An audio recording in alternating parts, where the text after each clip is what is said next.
So I'll do a real quick introduction. My name is Budge Courier. I'm the 911 branch manager. So for those of you who have been around a long time, I'm the new Daphne, and then after that was Ryan, and after that was Bill. So depending on how long you've been involved with 911, maybe some of you even go back farther than that, I don't know. But that's my role. The 911 branch, we have a few folks with us here today. So here in the front is Kurt. He essentially is your PSAP advisor if you are in the Sacramento area, Placer County, and that sort of general area. Hey, good morning.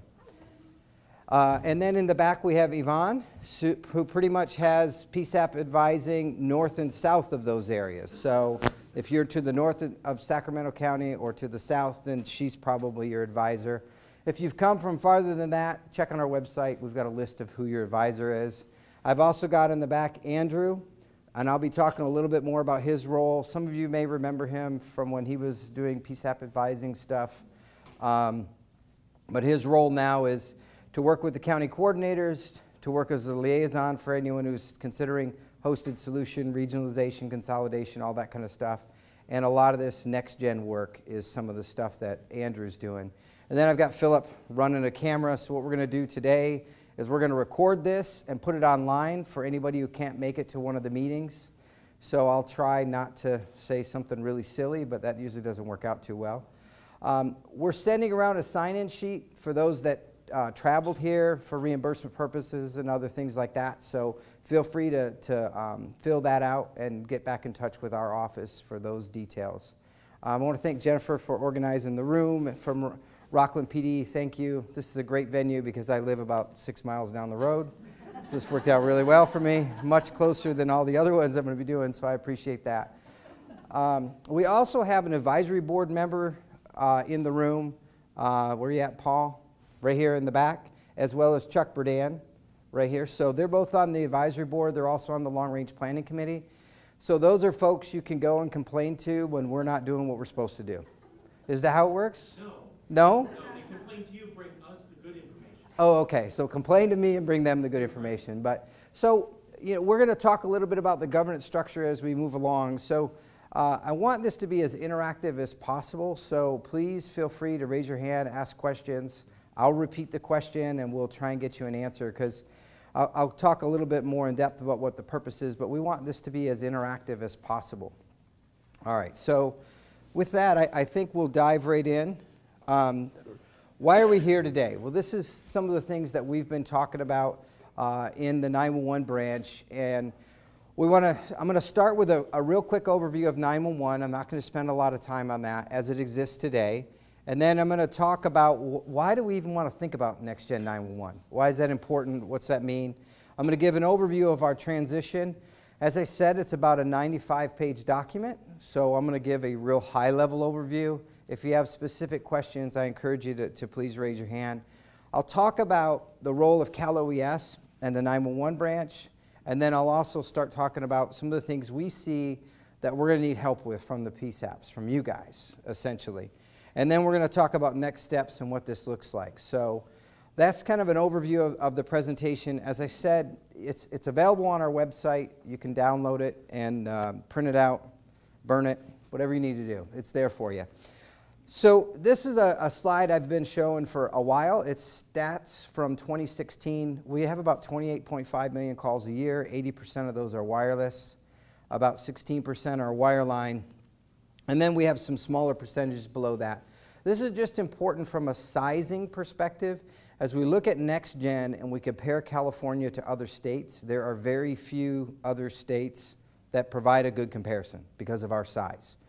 And none of the very large states are organized like we are, centrally managed 911 network like we have in California. Texas is very large, but they're more distributed. New York is very large, but it's concentrated in one area. So we're a little bit different with the way that how diverse we are and how large California is. So I gave a presentation at the 911 Advisory Board. I think the YouTube will be available soon. But I went into a lot of detail about how calls are getting into the PSAP today. Some of you may be familiar with this, others may not. But essentially, the network we have today was designed state-of-the-art, 1978, somewhere like that. And it hasn't changed much since then. So what we do, the call will come into your end office switch. It goes to the selective router. When that call arrives at the selective router, we don't know anything about it, nothing. So the selective router goes down to a database that sends information back up to the selective router to tell us where do we send that call, what PSAP. Then the call goes to the PSAP. We still don't know where the caller is, we just know the right PSAP. So now we got to go back out to that same database, get the location information, and send that back to the PSAP. All of that happens in about 3 to 5 seconds on a good day, longer on other days. And so that's the network that's been in place for a number of years, probably 20 plus years that's looked exactly like this, including all the lookups. So then along came wireless. They essentially took the same infrastructure, created a pseudo record because we don't know where the caller is. We can't have a database of where you are because we don't know where you are. So when you make the call, we go and reach out to the carriers. They use different metrics to figure out where you are, and then we route that information to the PSAP. And that's that whole phase 1, phase 2 wireless call data. Phase 2 gives you more accurate location. Phase 1, we know within a 2 or 3 square mile area of where you are, roughly. So then we added into that VoIP. We used the same infrastructure. And then on top of that, we added text to 911. So you can see that the basic infrastructure has not changed since late 70s, early 80s.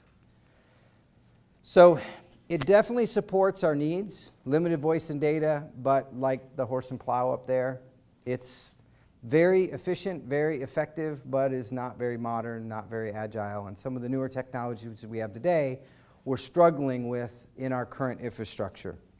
And like that horse and plow, it's about that old, right? A majority of our infrastructure is aging. Circuits and some of those selective routers have been in place 20 to 30 years or more.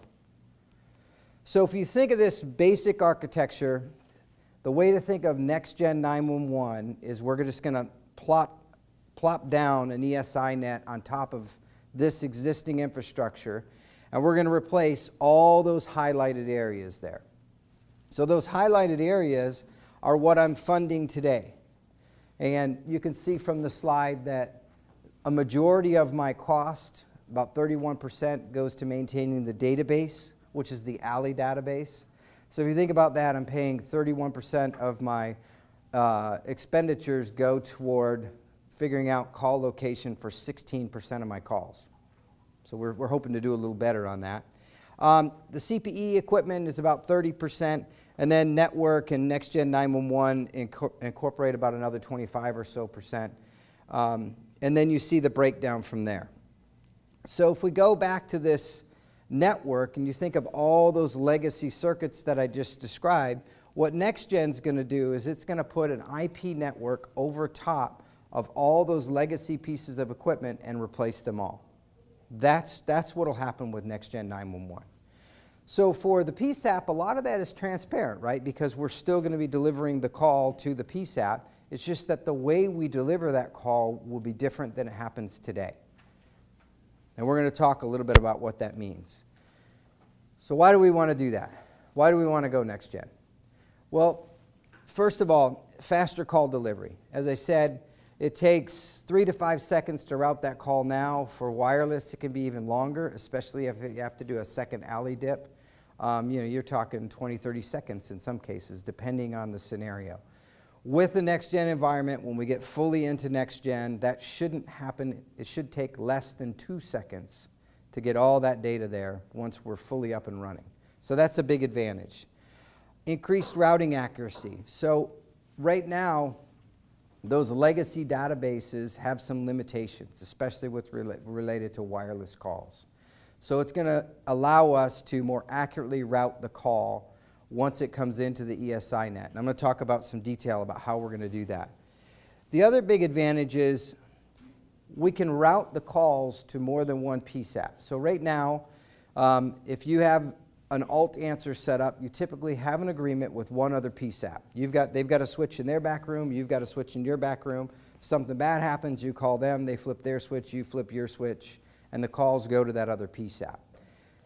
In general, it's only one other place that you can send those calls unless you call the carrier and reconfigure the selective router and redirect the trunks and everything, which takes time, we all know. In an ESI net, any other PSAP connected to that ESI net, you can send the calls there. Any other PSAP, which is good and could be a challenge too, right? Because it could be any other PSAP. But that's a huge advantage if you start to think more regionally and who in your area do you work with very frequently and might have the ability to back you up. The other thing it can do is you could have someone who, say, works here at Rockland PD and lives in, I don't know, Auburn. Well, they could go into the Auburn dispatch center, log in there just as if they were sitting here in Rockland PD, and the caller and everyone else would never know where they are, physically located. So that's another huge advantage, and especially in areas where the cost of living doesn't maybe support the, the salary base and everything else for the PSAP. So there's some really good features that are available on the call routing side. Updated GIS information. This is something that we've really been emphasizing. Our new cost model for your CPE equipment encourages you to update your GIS data. So once we get a shapefile of your PSAP boundaries and we have all the updated GIS data in the ESI net, we can route based on that instead of the old legacy selective router, which is based on a database. So that's the idea. And I'm going to talk a little bit more about that.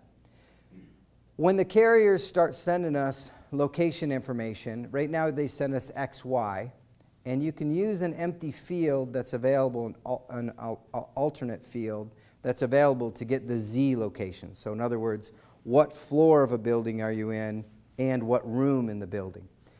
NextGen prepares us to receive all of that data much better than the way it's set up now. So it's a way to receive that data from the carriers more accurately. There's other newer technologies, whether it be video or photos or even text to 911 would be better in a next-gen environment. And to me, the big takeaway is it keeps us in the driver's seat. We know our selective routers are old. They're way beyond end of life. The frame relay circuits that connect your ALI database back to your PSAP when you do your ALI dip, those are old, way beyond end of life. And so the carriers are looking to replace that technology with newer technology. If we don't stay involved in the process, they're going to make the change anyways. And they'll do a good job, but it'll be what's in the best interest of them that may not be directly aligned with what we need for our needs. So we want to make sure that we're the ones driving this and we aren't handed a new piece of technology that they've tried to convince us is the best thing that we need.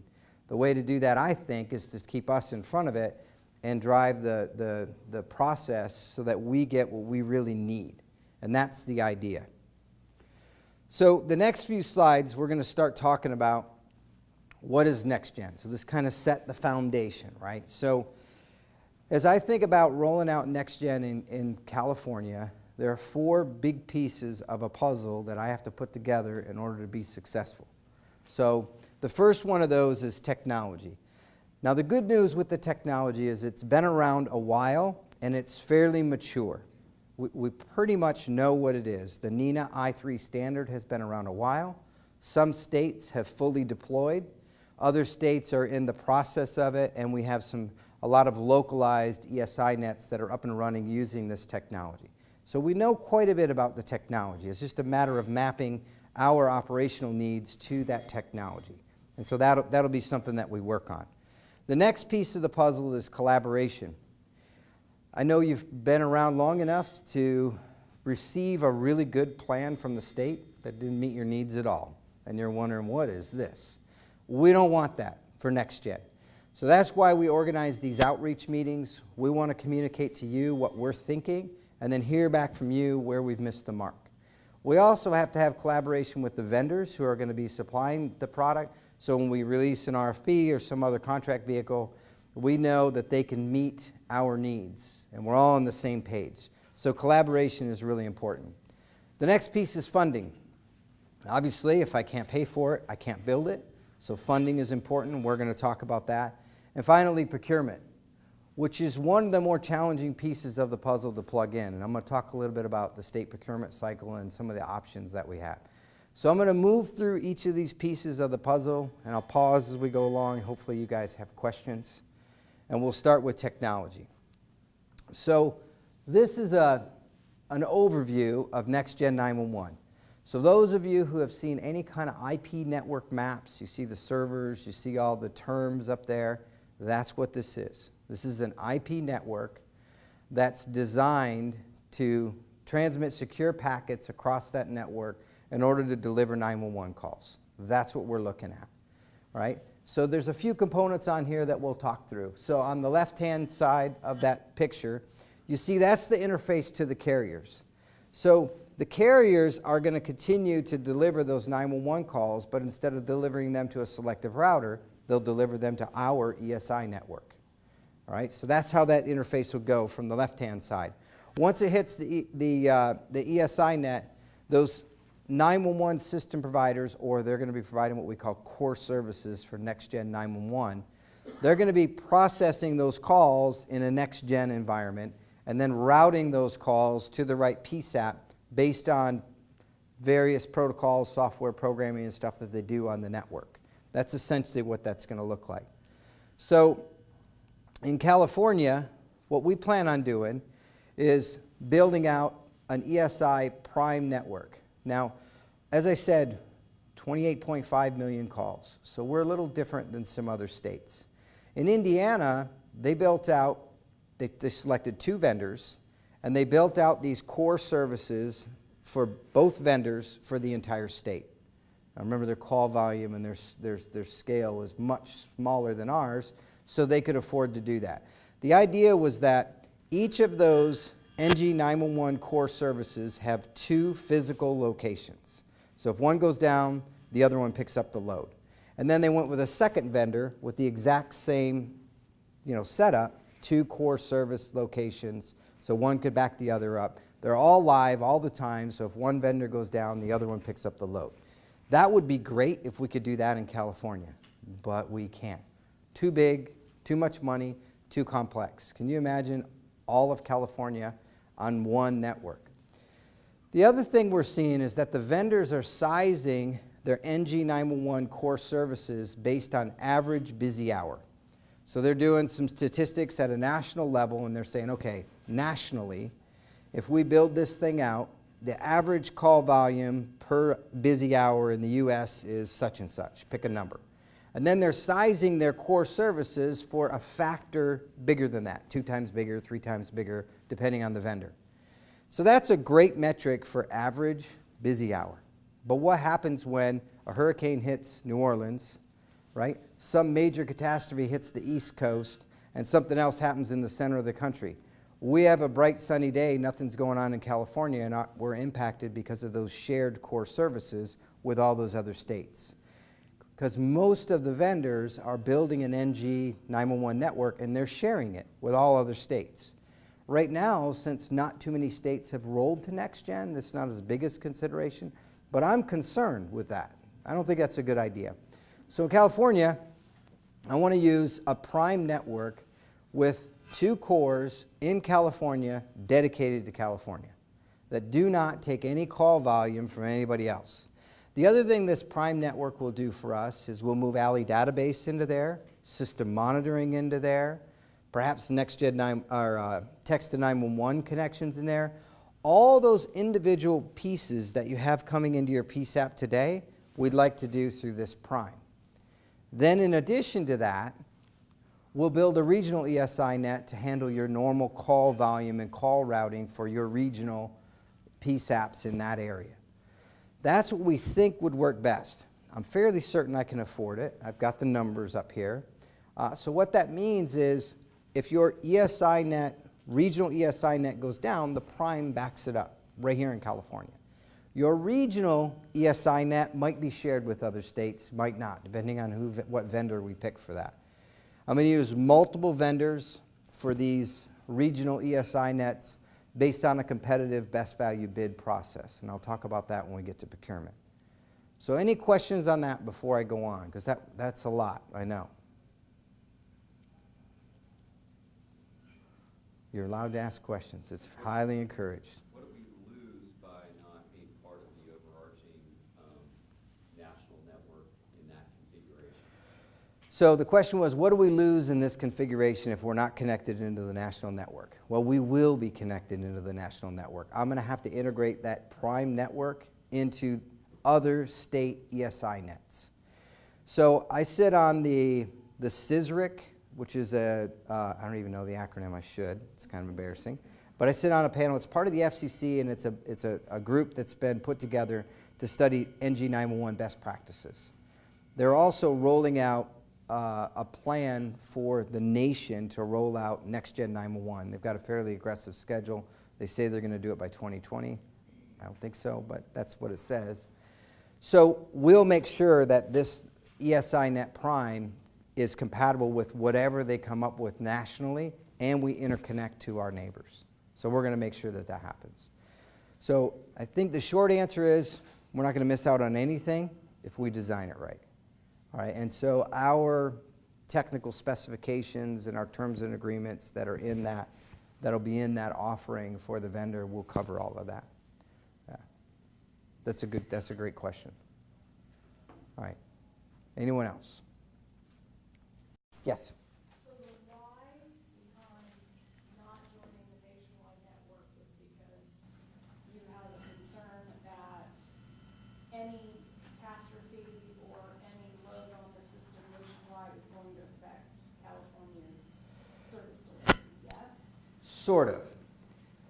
The first thing, so the question was the why behind not joining the national NG911 network is that I have a concern that not be able to be sized correctly to handle a major catastrophe.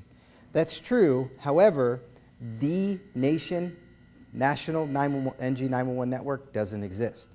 There is no national NG911 network where it's all built out by a single vendor for the entire US. We have several vendors who are building out solutions that have a touch point in every state, but we don't have something we're calling the national NG911 network. So we can't point to a single network. It's going to be a combination of networks.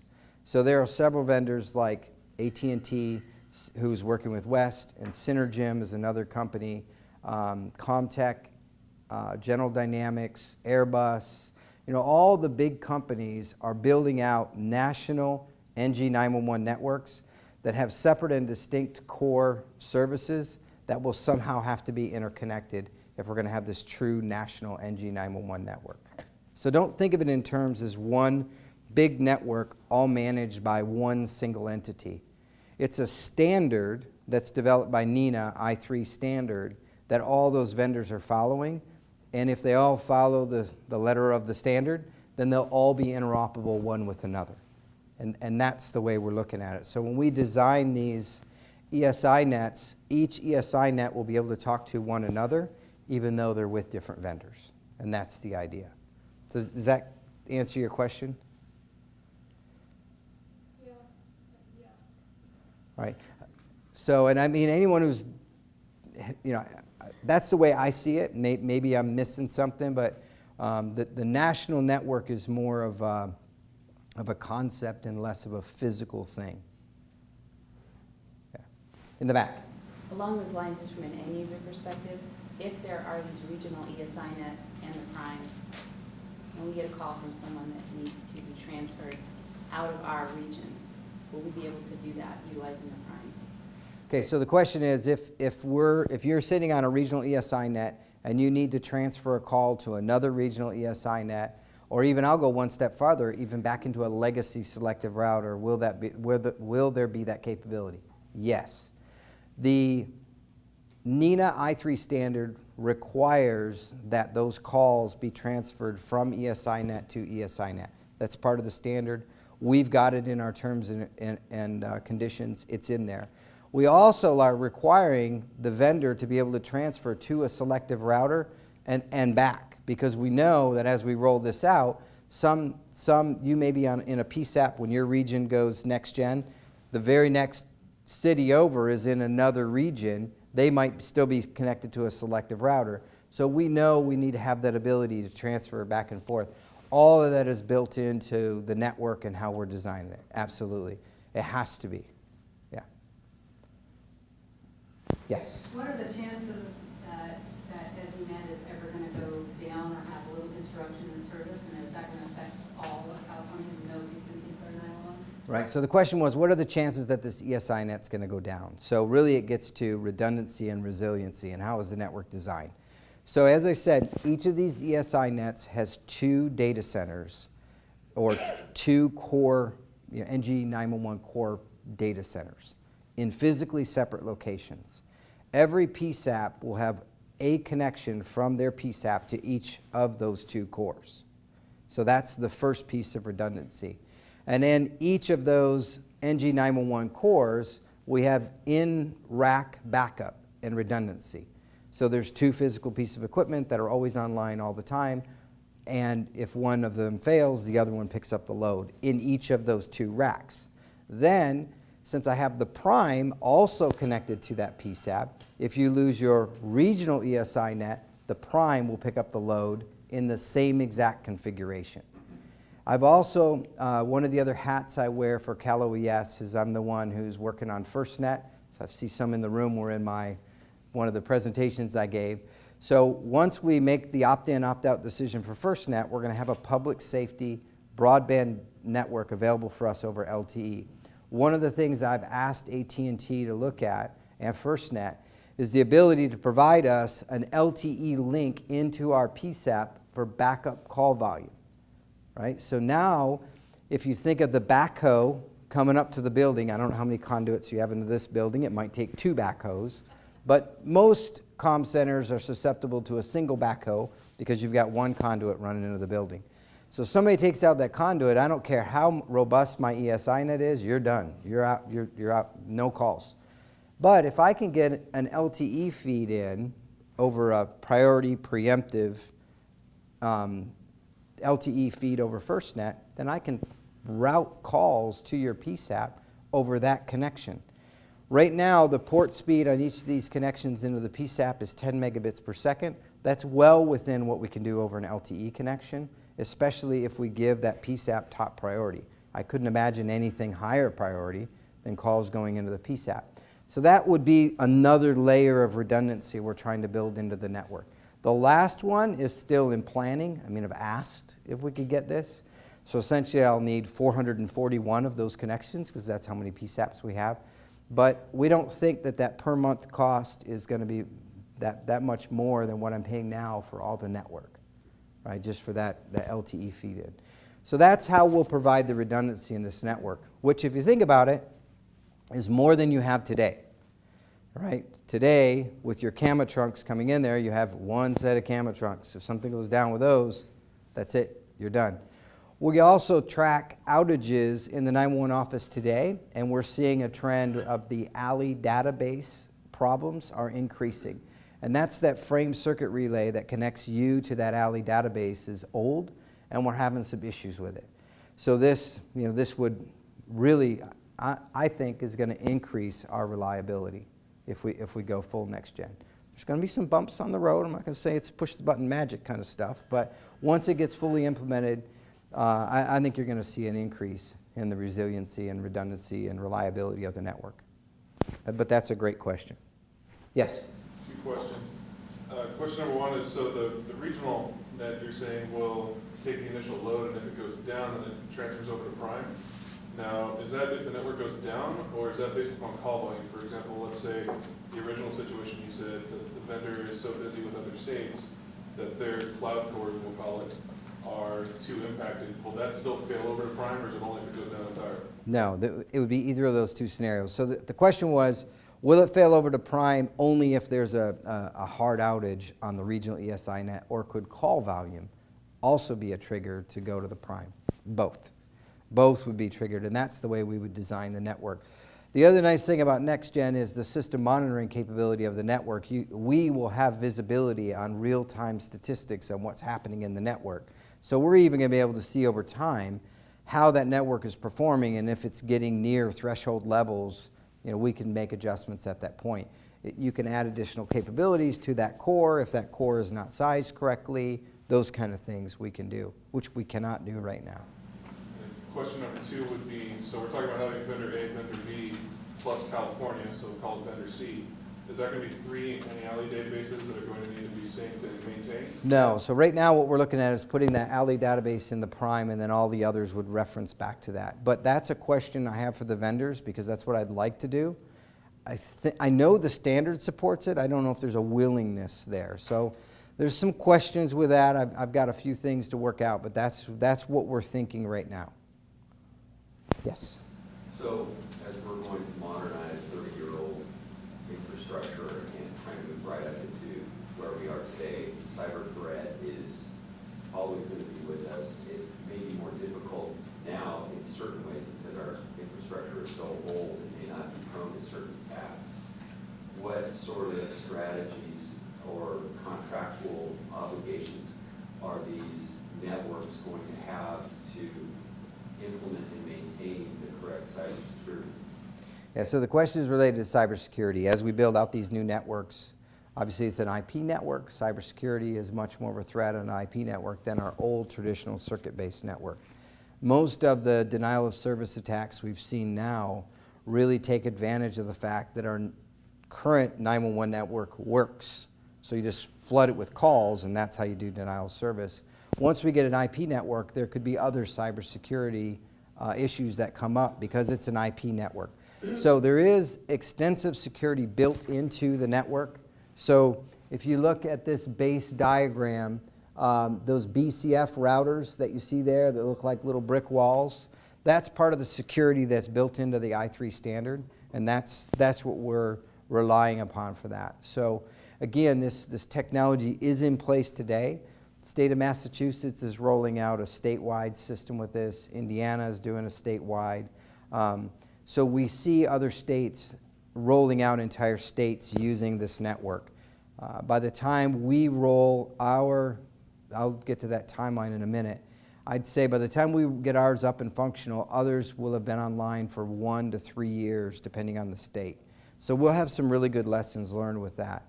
I'm not saying we've solved every single problem, but it is being addressed. And that's a great question and something that I've been involved with. That's another thing that we'll be looking at on the CISRIC as far as best practices related to cybersecurity and next-gen 911. Yeah, it's a really good question. Yes? I have 2 questions. One is ECF. Oh, border control function. So I think I have that on the next slide. Maybe it's on there. So this is what all those acronyms mean. So if you go to the plan, the transition plan that's on there, all of these terms are talked about in quite a bit of detail. And if that's not enough for you, go to the NENA website and pull up the i3. You want to just fall asleep within seconds. There's hundreds and hundreds of pages in the standard that explain all this. But that document, that 95-page document, has a glossary of terms in there, and all those are described in there for you. I didn't want to get into that much technical detail today because I just kind of doing a high level. But that's what that device does. So if you think about the 911 network today, all the functions that are happening in that 911 network will be duplicated in the ESI Net. So this is a list of those major functions that will be part of the implementation. All right, so starting at the top, you see the ESRP, the Emergency Services Routing Proxy. So this is what's going to replace the selective routers. So this is the brains behind the decision-making of where that call is going to go. The ECRF is the Emergency Call Routing Function. So think of this as the new alt-answer switch, right? So this is the routing function that handles all the overload and traffic and all that. The policy routing function, so this determines your default routing, alternate routing. You can set up based on dynamic call volume numbers that are in the ESI Net where you want those calls to go or where you don't want those calls to go. All of that is programmable. Yes? I have a question about routing. If, right now, if all my trucks are full, then my lines are running busy. So in this scenario, is it going to bring to the next closest PSAP so that that call is not getting busy? So that's a great question. So the question was, today, If all the camera trunks are busy and you get another call coming in, that's a busy into the 911. If the trunks are all coming in, your call takers are all busy, it's going to ring and ring. So in this environment, it can be programmed however we need based on operational needs. So that's going to be a conversation that we have to have with the PSAPs individually and regionally to see what we want to do. Because I can't answer that for you today. There may be some cases where you've got an agreement with a neighboring, maybe it's with the SO or something, where you say, you know what, if I get busy, you're going to take my calls. Yep, I'm okay. I've got your CAD, I've got your radio, I've got your RMS, I can handle the call. There may be other scenarios where you don't have those in place, so if the call was to roll to the SO, they can't do anything with it anyways. So those are detailed conversations I think we have to have with each and every PSAP rollout. That's what we're doing now as we deploy an ESI Net in the northeast portion of the state. We're having those conversations with each PSAP. That's a great question, because the technology will support it. Absolutely. Now, operationally, what makes most sense? We're not going to make that decision at the state level. We're going to have those conversations with you at the PSAP level to see what makes sense. Yeah. There's another question back here. So are you saying the static ESNs will be going away completely? So the static ESNs eventually will go away, yes. However, in the interim, there's going to be a transition period. But all of that functionality is replaced by the ESI Net. Yeah, that's another really good question. However, there is still something, the ESN number is still important in a next-gen environment. It works a little differently. The Alley database service, this is the location information that we use to figure out where you are. So the database that's maintained now by local carriers and then updated through MSAG updates with AT&T and Frontier, who both subcontract out to West. That's how we get our location database service today. That would all move into an ESI Net. It's all part of the standard. It's all part of what happens inside that ESI Net. So location information server, this is the actual server, the piece of hardware that's doing that function for us. And the LVF, this connects with the location information service to do that location validation function. So all of that is included in an ESI Net. So like I said, all those legacy pieces of equipment are replaced by that ESI Net. And then we know that down at the call answering level, so once I bring that call into your PSAP, okay, and I deliver the call, you may have equipment that's not I3 compliant with an Ethernet jack in the back ready to go for your call answering equipment. So we may need some gateway there to convert that into whatever call answering equipment you've got now. We can't afford to do a forklift upgrade and all the call answering equipment statewide in order to support Next Gen 911. Not only would that be expensive, it would also be a bad idea, because now I'm changing the network and the call answering environment at the same time, which introduces a tremendous amount of risk into the project. So wherever you're at on your CPE replacement cycle, you're just going to continue on that path. Once your existing equipment reaches end of life, we'll replace it with I3 compliant ESI Net capable equipment, and you'll just roll right into the ESI Net. In the interim, you'll have a gateway. That's the way we'll meet this. And hosted solutions would also be supported in this. So those of you that have a hosted solution now, we connect the hosted solution up to the ESI Net, and that environment would look the same. The idea is we don't want to change the paradigm of the way we're doing business today.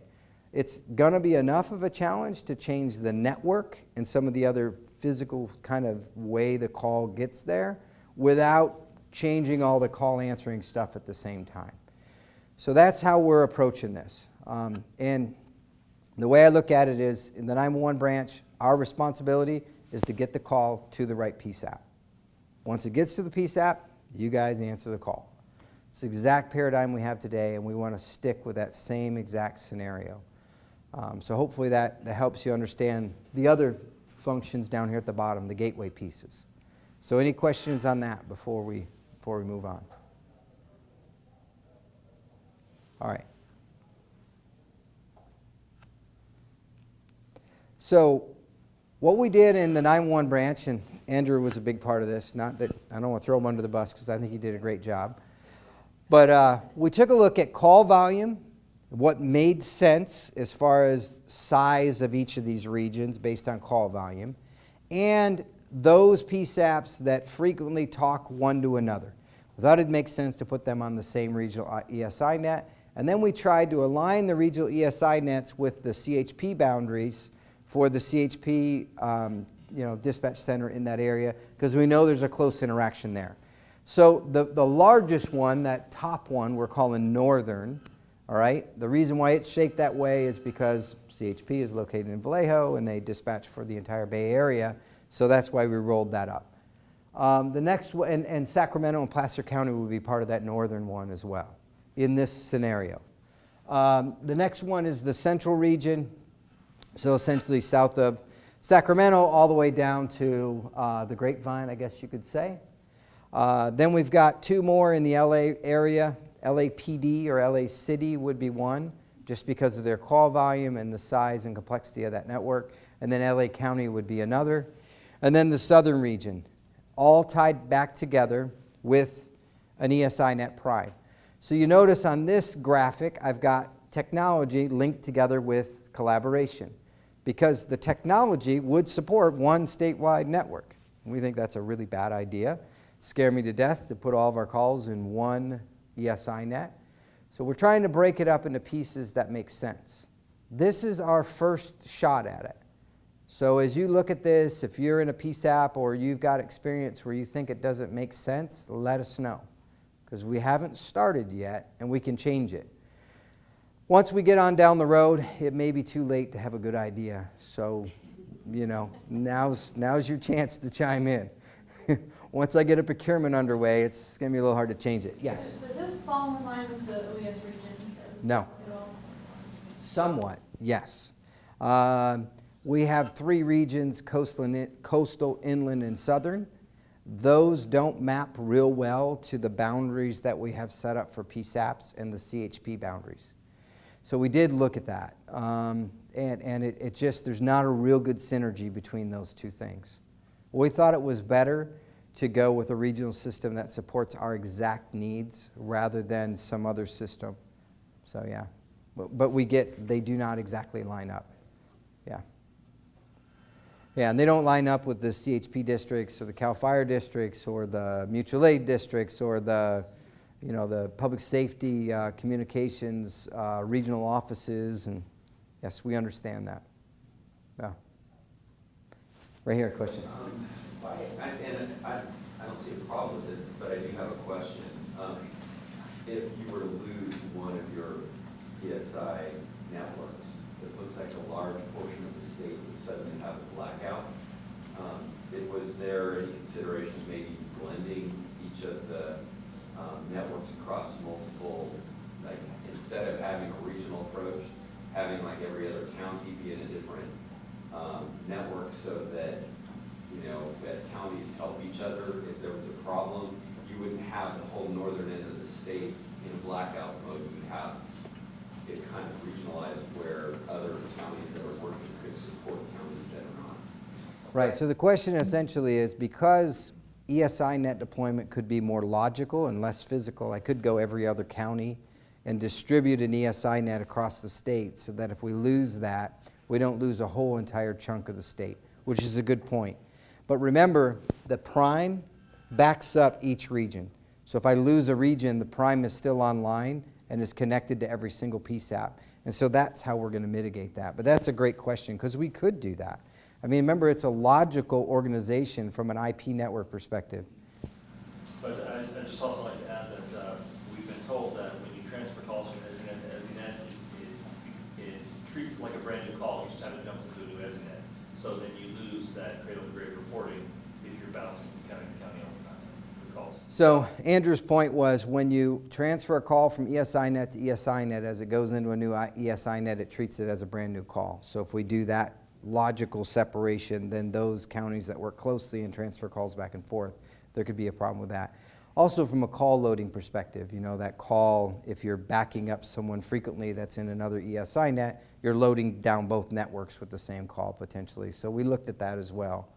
Yeah, but those are excellent points. The other thing it does for the vendors is it helps them, because now we've got boots on the ground in a region doing the support we need.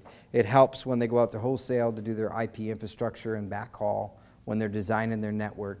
It helps for the physical location of their core data services if they're going to locate them in California. Those are some of the other advantages that we have. Yes? Just out of curiosity, how you got the regions broken up here, why maybe you didn't include the Bay Area as their own, given the fact of the large population density similar to LA? Yeah, so the question was, why this configuration? Why not break the Bay Area out, or maybe have more regional ESI nets? So each of these regional ESI nets is going to require someone to manage it. So the more we have, the more management and oversight I have to have in my office. So we tried to get a blend of what made sense from a call volume perspective and what would be supportable.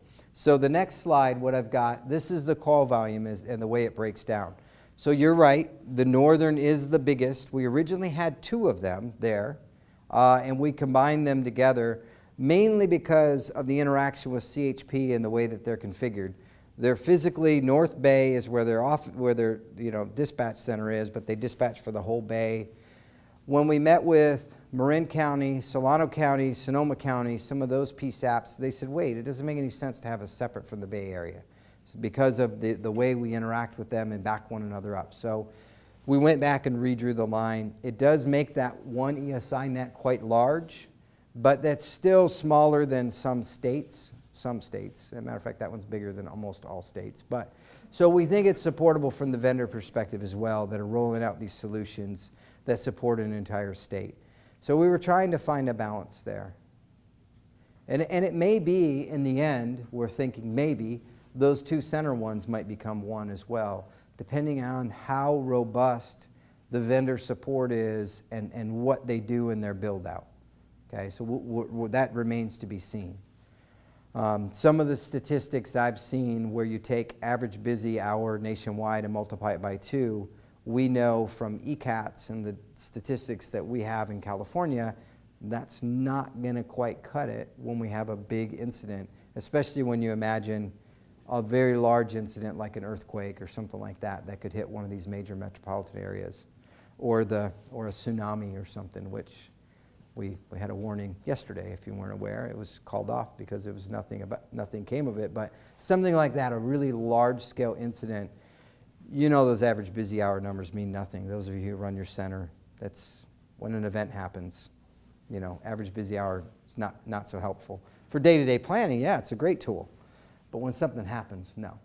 All right, so any other questions on this? All right, now we're going to move more into the collaboration. So there's really 3 pieces of this collaboration that needs to work together. There's the vendor community. They're going to be the ones responding to our technical specifications, and they're going to be doing that legacy to NG911 transformation. So the vendor is going to handle that. We'll be providing the oversight. And then the ongoing system management of that system. The PSAP, for you guys, we're looking for those PSAP-specific specifications, things we need to consider as we design the network and work with the vendor. The day-to-day operations and situational awareness. So if you merge those together in a Venn diagram, that's the system delivery piece. The bottom piece, CalOES, we're going to be looking at best practices, project oversight, and a strategic roadmap for this. That's part of this conversation here. So when you put all 3 of those together in the center, you end up with NG911. If we get any one of those off, we're not going to have a really good NG911 system. So we understand that. We want to be actively involved. So these next few slides, I'm going to paint a roadmap of how I think we can be involved, and then I'll look for your feedback to see if it works. So for CalOES, I see us in the procurement, design, and implementation of all the ESI nets. Again, it's the role we play now in the 911 network. So we see that same thing moving forward. We'll develop the policies and the standards for the system that's based on your requirements. So like we've attempted to do in our operations manual to reflect your needs and the policies and procedures, We have a statutory requirement, and it's sort of broad, and it says that we've got to be efficient and effective and those kind of terms. So we're really looking to interact with you to make sure what we design meets your needs and also is efficient and effective, and finding the balance there. We'll be managing the regional and the prime nets. We'll coordinate the GIS data. That's really important. As I said, we've got that in the incremental cost for your CPE equipment. It's not a one-time shot, so if you've used it once already, that's not the intent of it. That's updated now in the operations manual, so you can use some of your incrementals for GIS. We're going to make sure, to the question that was asked earlier, how do we make sure that this is aligned with the national NG 911 architecture? That's what we're going to make sure. So we're involved with the FCC, we're involved with NENA, we're involved with APCO, we're involved with all those organizations that are planning at this. I also belong to a group of 911 administrators for all the states, and we meet frequently. And probably in October, we're thinking about holding a symposium here in California of Western 911 administrators so we can talk NG 911. So that our neighboring states, Nevada, Oregon, everyone that's Arizona that's directly connected, and those a layer out, understand what we're thinking and how we're going to be deploying this so we can have those conversations to make sure that we interconnect the way that we need to.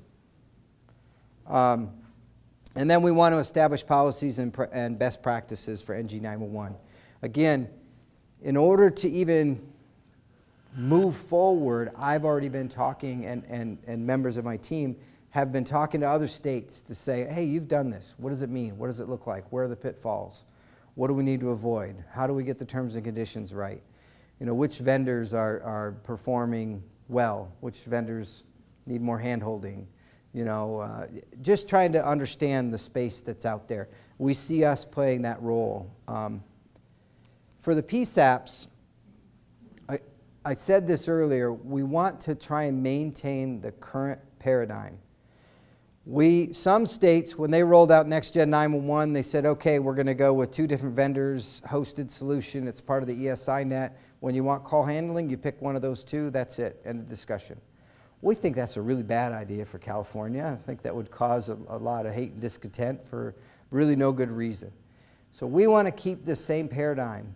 Your CPE contract and the way you select your call answering equipment, that should stay the same. Now, we obviously want it to be I3 compliant and plug into an ESI Net. That's part of what we've already got in our contract. If you're a smaller PSAP, it would be good for you to consider a hosted solution if somebody already has the vendor you want on the ESI Net that has room to host you. So if you're not familiar with a hosted solution, think of it as sharing your backroom equipment with somebody else, but your call answering position in your PSAP stays exactly the same. So that way we can reduce some of the complexity. I don't think we really do much to reduce cost, but certainly we reduce the complexity of the network. So that's something to think about on down the road. Yes? So that means that so I work for a sheriff's office and we're medium sized, and we have several police departments within our county. So that means that we could upgrade and manage the ESI Net for our department, and they could just jump on board? Sort of. So you would upgrade and manage the call handling hosted solution, and then they would connect to your back room for that hosted solution, and their call answering position is in their PSAP. But they're using your equipment and riding the ESI Net regionally to get back to their PSAP. So instead of the AT&T tech coming in to each PSAP, he could just come to mine?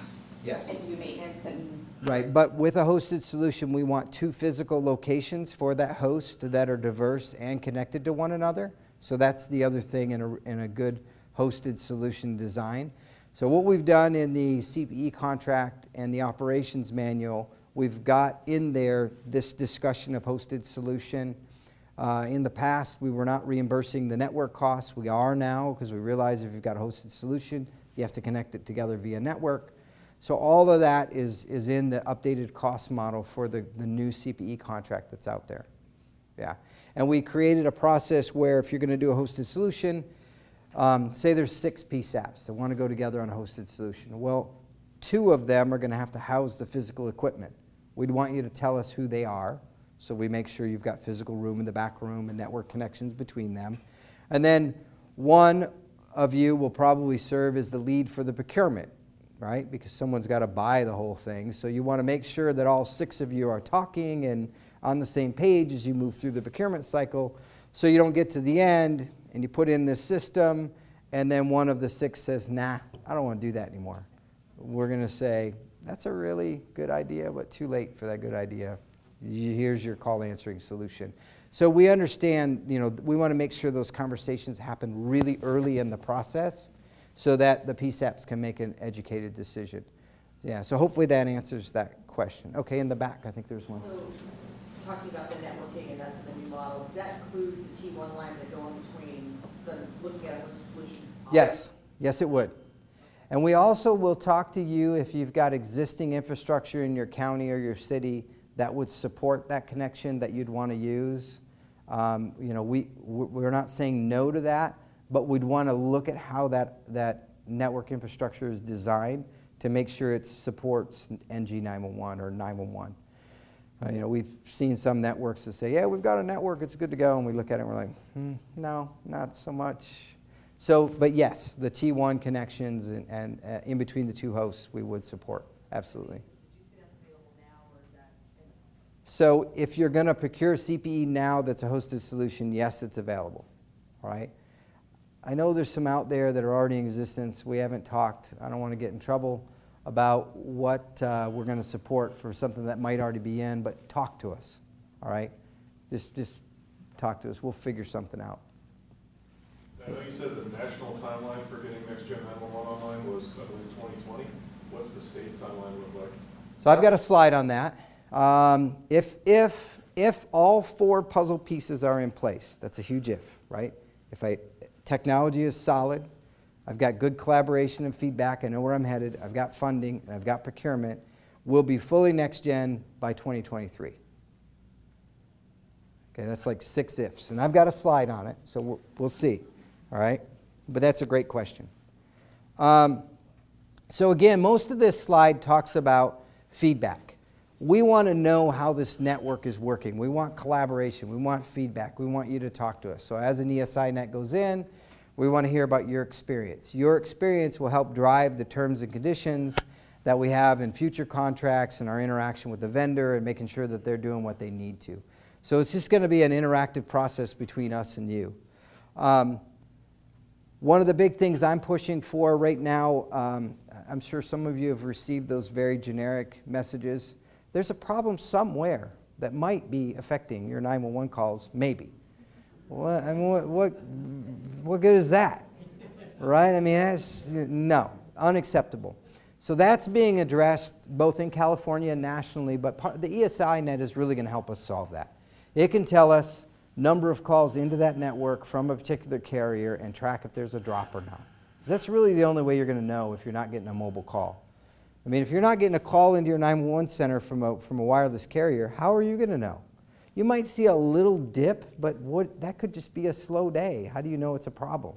So those are some of the things we want to make sure that the system reporting is built into this so that they're pushing the data to us and we're monitoring the health of the network and we get a much better feel for this type of stuff. That's one of the reasons why I want that ESI Net Prime connected to every single PSAP. So then I can start tracking these numbers and over time we'll get some historical data and really give us some visibility into the network. Are those numbers at the prime level available to all local PSAPs as well if needed? So the question was, are the numbers in the prime going to be available to the PSAPs if needed? I say yes, but I haven't talked to the vendors yet to see if they can support that. I would like you to be able to at least view them as a minimum, but I don't know what the interface is going to look like. Some of the vendors that again, I'm waiting to see it firsthand. I know what they tell me they can do. But when I see it firsthand, then maybe we'll be able to work with them to massage that a little bit to meet our needs. But we know we need that level of visibility. It's got to be there. I agree. Absolutely. And we want you to have input into this strategy. I'm going to talk a little bit about a governance structure that I think will work for this, but I'm looking for your feedback And then you're going to have system objectives and things that you want to meet operationally locally. That'll be where you implement those and working with your neighboring PSAPs and talking to one another.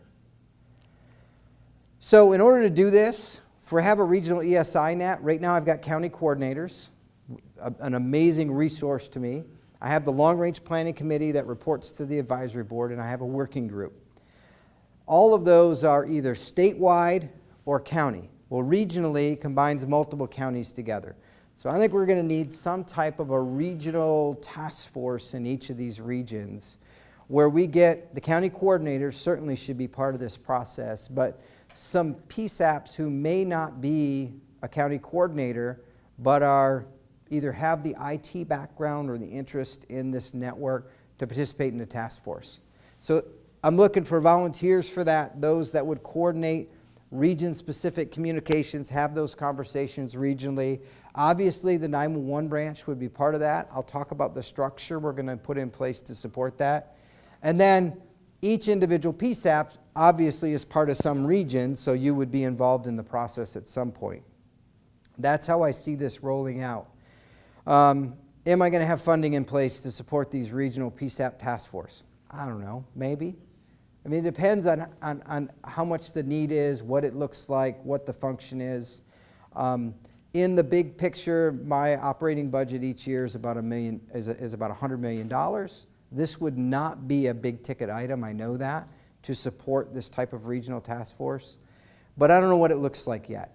But I'm open to the concept, right? If we say, hey, we'd like to meet quarterly, we've got 10 people, it looks like this, we want to have those conversations to see what that looks like. I haven't written anything in my operations manual yet. I haven't tried to get any of that approved yet. But we think it's necessary, and we want to see how much interest is out there and what it looks like. So this is kind of the starting point. All right. If you're interested in participating in one of these, let us know. Send me an email, send Andrew an email, somebody, and we'll start these conversations up.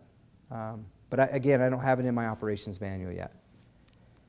So what I'm setting up in the 911 branch is I have 18 people right now that run 911 for the state of California. All right. So up at the top, I guess that's me in that box.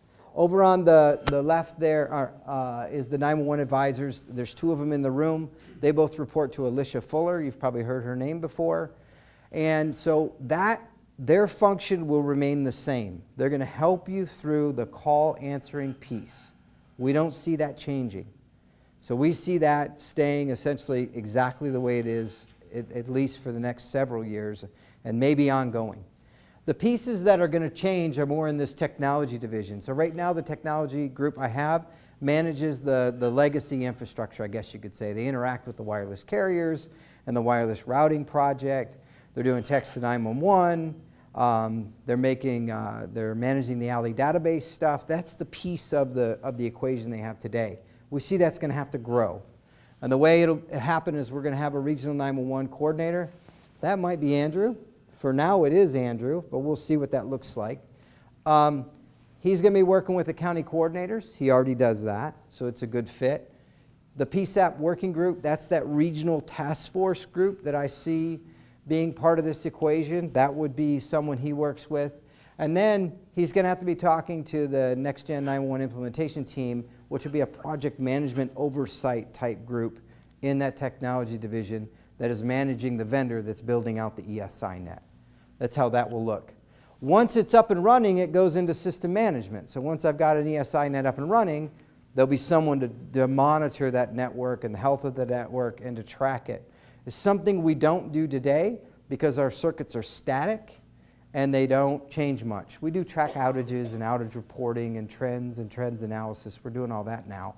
But this is a level up because we can actually monitor the health of the network day to day and track statistics. That's that piece. And then we're still going to need that group maintaining legacy 911 because remember, the carriers now, instead of delivering that 911 call to the selective router, they deliver it to the ESI Net. So all that carrier interface with the VoIP providers, the wireless providers, the wireline providers, all that stays the same.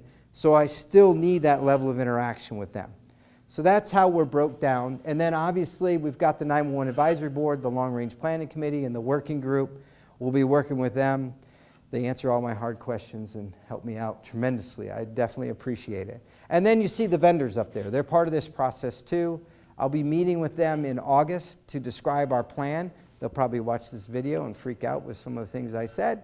But we're going to have those conversations with them and say, hey, here's what we're thinking in California. Is this supportable? Are we missing the boat on something? Is there something we've overlooked? Some lesson you've learned in another state that we need to apply here? Those kind of conversations have to happen. So that's what I see OES and how the governance structure is going to be. So before I move on, any questions on governance, structure, that kind of stuff? Paul? Real quick, how long do you think the legacy 911 network will be in place, considering some of our outlying areas of California? So that's a great question. The question was, how long would the legacy 911 network be in place? Well, again, if all 4 puzzle pieces are connected, I'm saying by 2023, all the selective routers are turned off. However, we know that one of the challenges is the ILECs. So these are the small carriers that are doing local call functions down in some of these communities. We probably have 30 to 60 of them in California, depending on how you draw the line.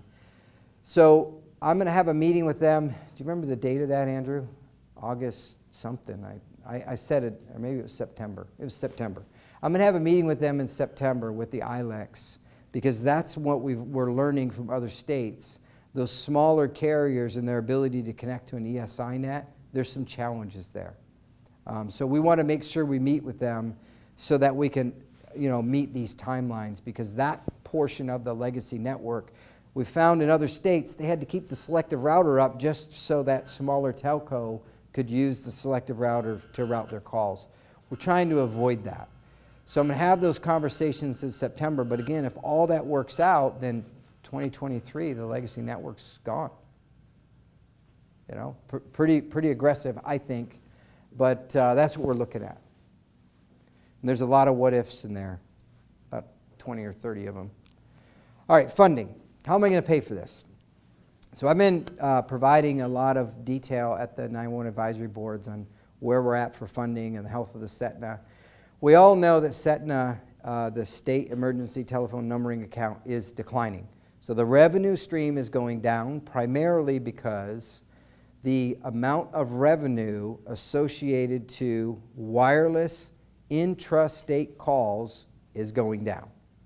So those are calls you make from your mobile device, from mobile device to mobile device in the state of California. And that revenue is going down because think about it, when your cell plan first came into being, most of it went toward paying for the call. Now most of it goes toward paying for the data. Well, data is not an intrastate voice call. So the revenue is going down. I bring in, I don't know, rough numbers, $80 million a year. I spend $100 million a year. So I'm $20 million in the hole every year. We had a surplus. We still have a surplus. We're going to run out in the next 18 months or so. But the short-term plan is to use that surplus that I have, or that rainy day fund, to fund Next Gen 911. So in the near term, that's what we're going to use. In the long term, we have to find a way to disconnect the funding source from a specific technology. We need to make it generic so that any technology that's accessing 911, we're collecting an equal fee, sort of, is what we're looking at. And that's a whole process that I can't really go into too much detail today, but that's the idea. So what I've built into my funding model now, you see on this screen, look at the Next Gen 911 line about midway down the chart. So I have allocated about $5.3 million now. That was to fund the Northeast Grant Project, the Pasadena Ring Project, and Mendocino, and a few other Next Gen pilots that we used, so we could learn about Next Gen and deploy it and see how it was deployed. We learned a lot from those. So that's already money I have in the budget. So this next fiscal year, I'm going to bump that up to build out the Northeast and to start building that ESI Net Prime. The year after that, I go from $10 million to $25 million. And then you see down here at the bottom, is essentially what I have left in my fund balance, or my residuals, or my rainy day fund, as some people like to call it. So you see how those numbers are steadily going down, right? If we did nothing, no next gen at all, I still, in FY 2018, 2019, would run out of money if we did nothing. So rather than sit in one place and react to what others are doing, I want to keep us in the driver's seat and keep moving forward. So we're going to keep planning Next Gen 911.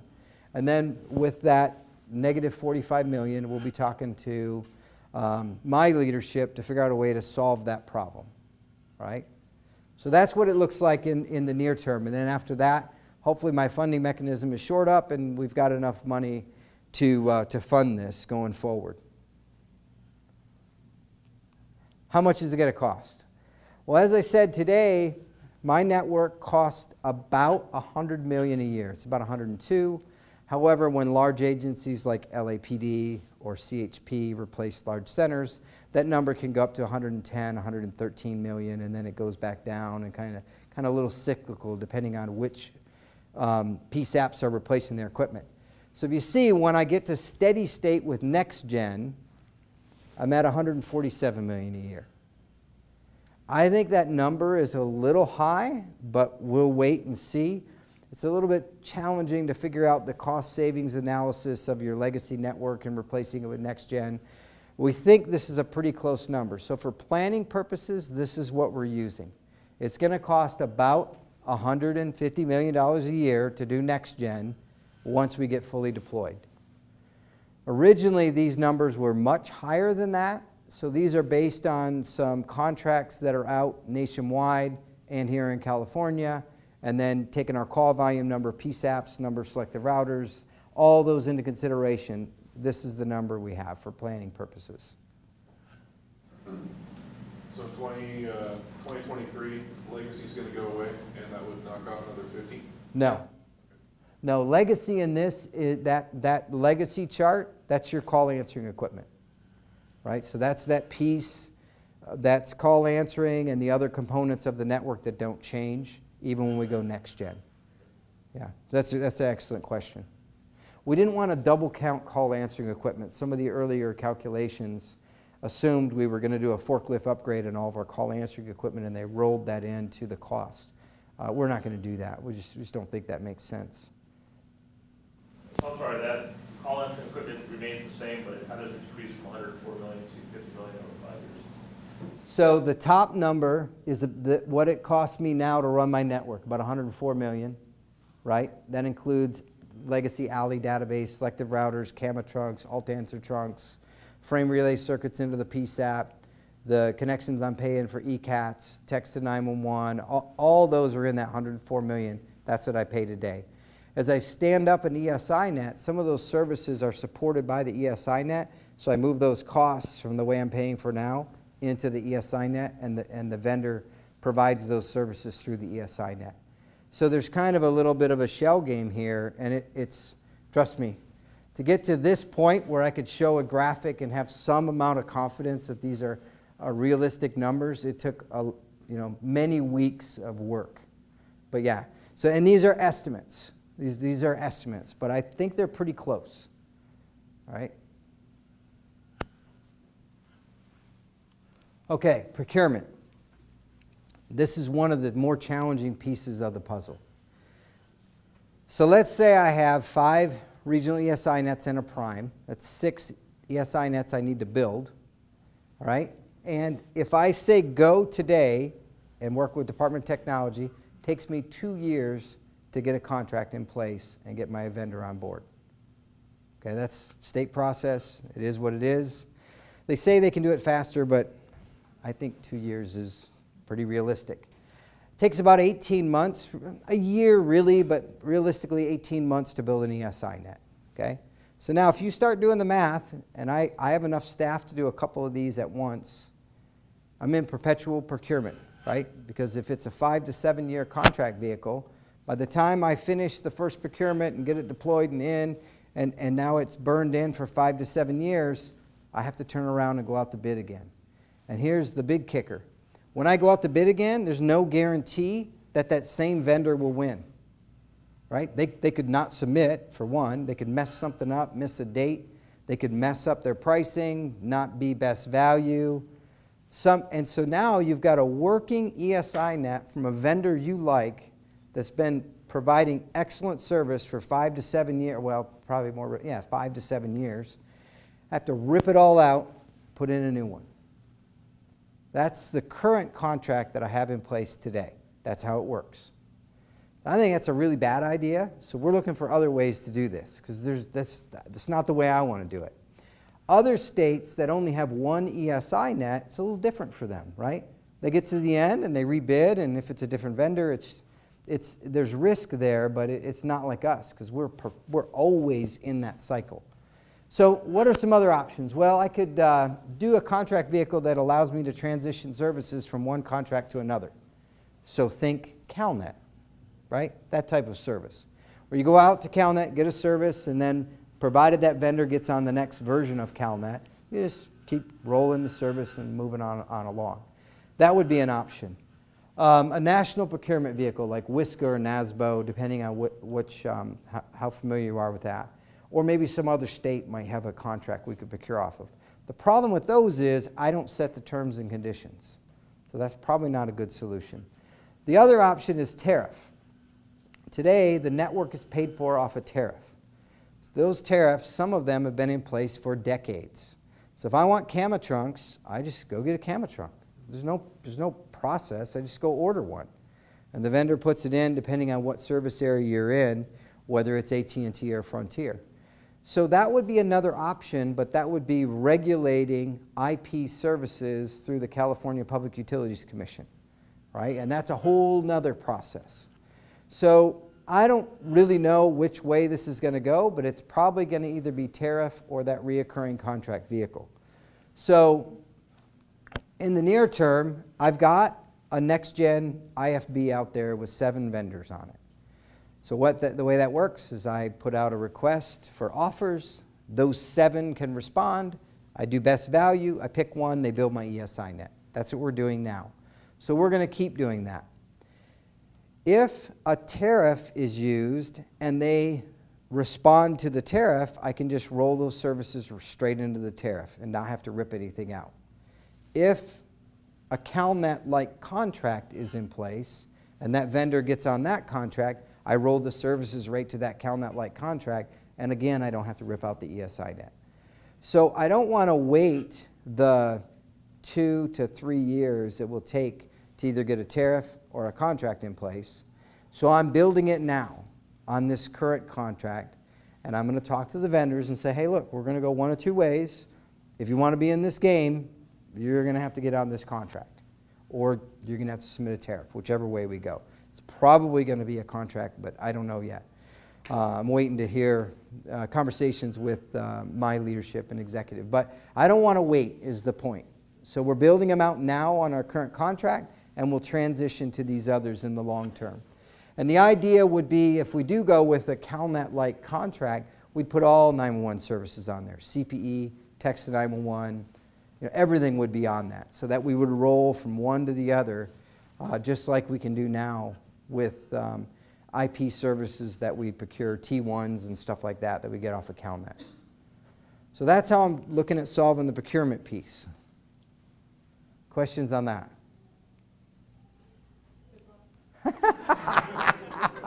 Thank you. That was very encouraging.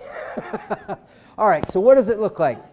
When we deploy one of these, the first step is to build that ESI net. So that's the network connections into all the PSAP. That's the NG core services that are in a data center somewhere. That's the first step. Once we get that in place, we move the ALI database into that ESI net. That means I need shape files for all the PSAP boundaries. I need routing data on where to route everything. All that needs to be in that ESI net. So once I get that in place, I can now start to transition the PSAP onto the ESI net. Move you off of CAMA and onto the ESI net. I then have to transition the wireless calls into there and the other calls into there, get the NG911 database up and running, core services are running, and then, boom, you're on an ESI net. A lot of moving pieces. So what that means is you can definitely imagine, I'm going to have to come and survey your PSAP to see, do you have the physical space to put it's a quarter to a half a rack of equipment to interface to the ESI Net. Talk about the detailed parameters you want and how this thing's going to operate, interface with your CPE, and all these conversations have to happen with each and every PSAP.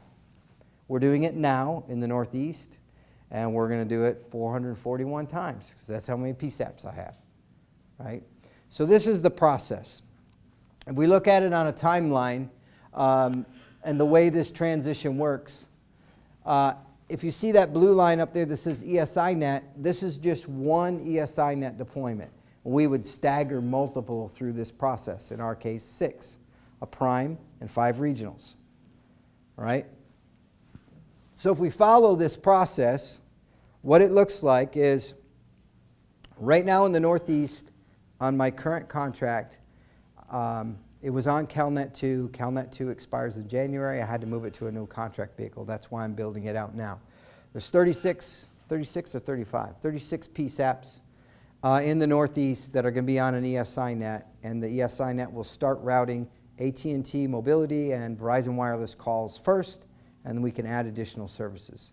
That's the first one. The second one you see up there is Pasadena. There's 8 PSAPs in that. Again, same scenario. It was on CalNet 2. CalNet 2 was expiring. I had to get it out there. Now we've got a transition in plan up and running. I'm going to meet with PSAPs through the end of July, vendors in August. I'll be ready, if I can get good feedback, to build that prime ESI Net in the fall. So that's the first one I'm going to start with. I'm saying that if I send an offer out in October, do my evaluations, I can probably have a vendor on board in January, and I build the prime. Then I'm just going to start at the north, essentially, and work down through the state, building as many ESI Nets simultaneously as my staff can support, and I have funding in place to support. And obviously, somewhere along this line, funding needs to be secured, and I need a procurement vehicle that makes sense, because my current contract runs out before these dates on this chart. I think the current one is 4 more years on the next gen IFB, if I remember right. So this is what it looks like, and I'm saying all selective routers decommission in 2022. Of course, I'm going to December 2022. That's why I say by 2023 we'll be fully next gen. It's a very aggressive timeline with a lot of moving pieces. I know it's going to be adjusted, but this is our starting point of where we're at.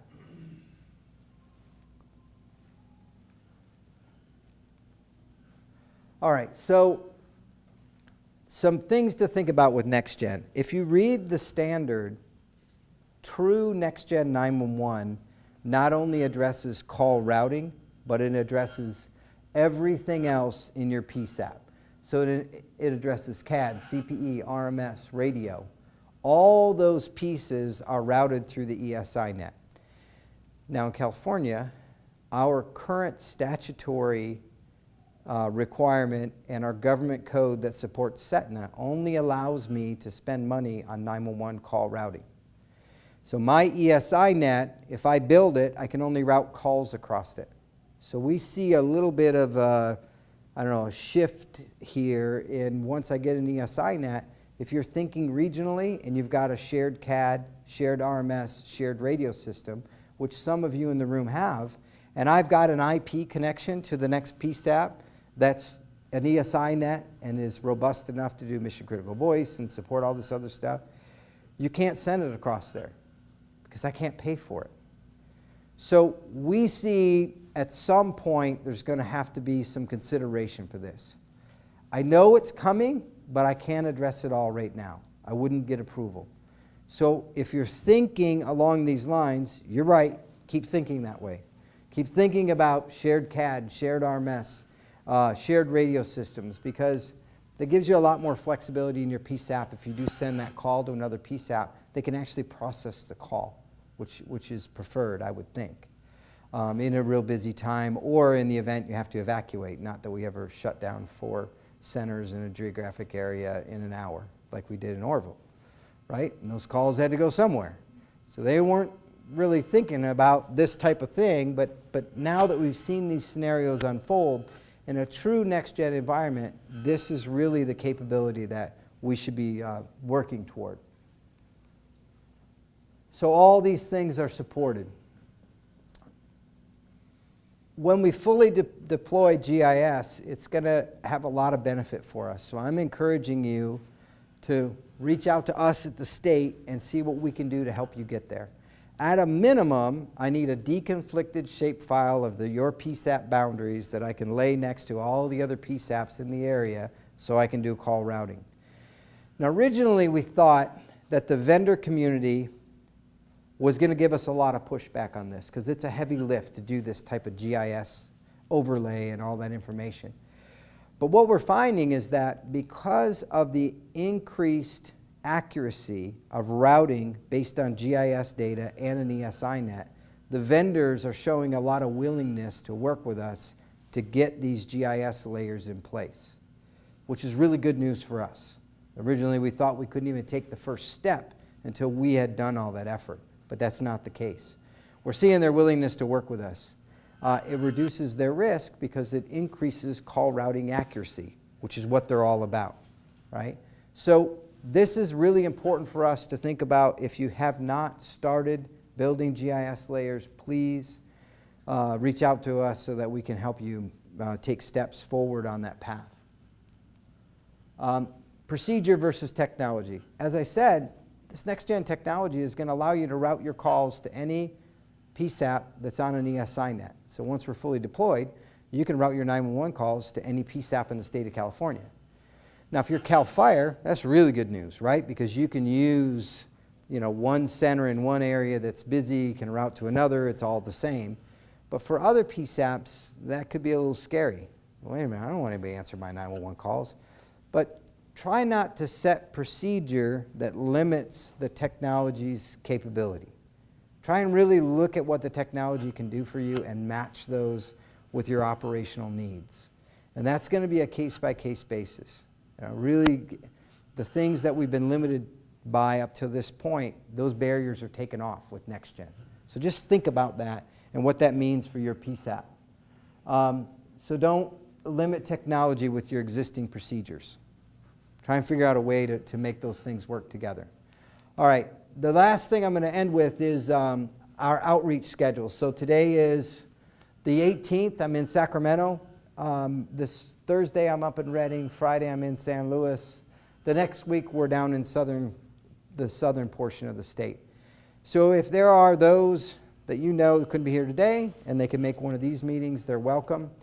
This is being videoed, much to my chagrin. And so this video will be posted on our website as well. It's a little different watching a video than being in the room, I get that. But if there's some that you want to see this video, it's going to end up being less than 2 hours. It'll be about an hour and a half is how long this session went. So I encourage you to share that. Share the information on the website and get the word out. We want to hear from you. We really want to be engaged with the PSAP community on this. I don't want you to get the sense that the state is running off in a direction without hearing from you guys. We certainly don't want to do that. So final questions. Yes. How many other states, or of the other states that have converted to NextGen 911, have you talked to them at all about uptime and reliability of the system already? So I have not specifically asked that question. I've been talking to them more about their design and how they did their implementation. I do know that there was one state that had some issues with an NG 911 provider. They've since replaced them with a new provider, so they're not going to have that problem anymore. I have not heard of any NG 911 outages from those states that are doing deployments. I've heard of challenges in the deployment process. You can imagine each and every carrier needs to be connected into the ESI Net and what that means and how you do that. So those challenges are there. Moving the ALI database into the ESI Net is another challenge because of tariff and regulatory oversight and all the other things you have to consider when you make that move. So those are some of the things we've seen. And then, like I said already, the ILECs, the smaller carriers and their ability to interface with the ESI Net. That's something else we've seen. But once the ESI Net's up and running and processing, I haven't heard any issues. But remember, not many states have made this transition, and of those that have, they're relatively small call volumes, so we're not really taxing the NG911 core like we will when we get it really up and running with a state that has a high call volume like us and a major incident that goes on. So, but I'm not seeing any downtime or anything. Yeah, that's a good question, though. Other questions? One of those slides you had, maybe you mentioned it, the areas within California that already had NG that you rolled out to serve. What were some of your initial observations on them? So, all right, so the ones we have now, if you look at that purple area up there, the northeast, so those 36 PSAPs in the northeast, we put in an ESI net there, but it was not an I3 compliant ESI net. It was based on Verizon's version of NG911, and the primary purpose of that was to see if we held the call for 5 seconds, could the AT&T Mobility and Verizon Wireless provide us the XY data for the call in that 5 seconds before we routed it on the ESI net. That was the primary purpose of that deployment. And we learned that one could do it about 60% of the time, and the other one couldn't really do it at all. So that's what we learned on that deployment. So we did learn a lot about that, about what the physical size of the equipment at the PSAP, the connection to the PSAP. The challenges there, we had NG911 trunks going into the PSAP over an ESI connection, and CAMA trunks where the wire line would come in. And so we found the lesson learned there was if you flip your alt answer switch, you change your wireless trunks to go to another PSAP. Your wire line calls to go to another PSAP, but your wireless are still coming in. So it was a step process to route wireless.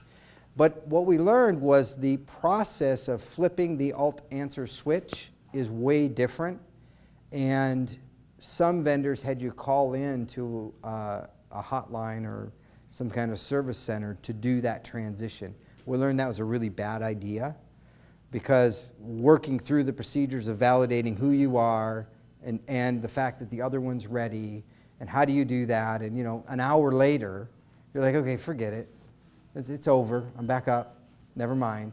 So that was one of the big lessons learned. So we're really looking at that dynamic routing function and how we do that. So that was a big lesson learned. And then just the reporting and visibility into the network, they did not provide us the level of visibility that I wanted, so that's something we've written in to our capability for this. We want to make sure that we get live reporting on the data, so that was something else we saw. In Pasadena, the vendor we selected never did get their ESI net up and running. Some of it early on was their own internal issues, but one thing we learned real late in the process was a VoLTE call. So that's voice over LTE. So on your phones, when you see LTE come up on your little smartphone, that's what you're using for data. That's what that LTE means.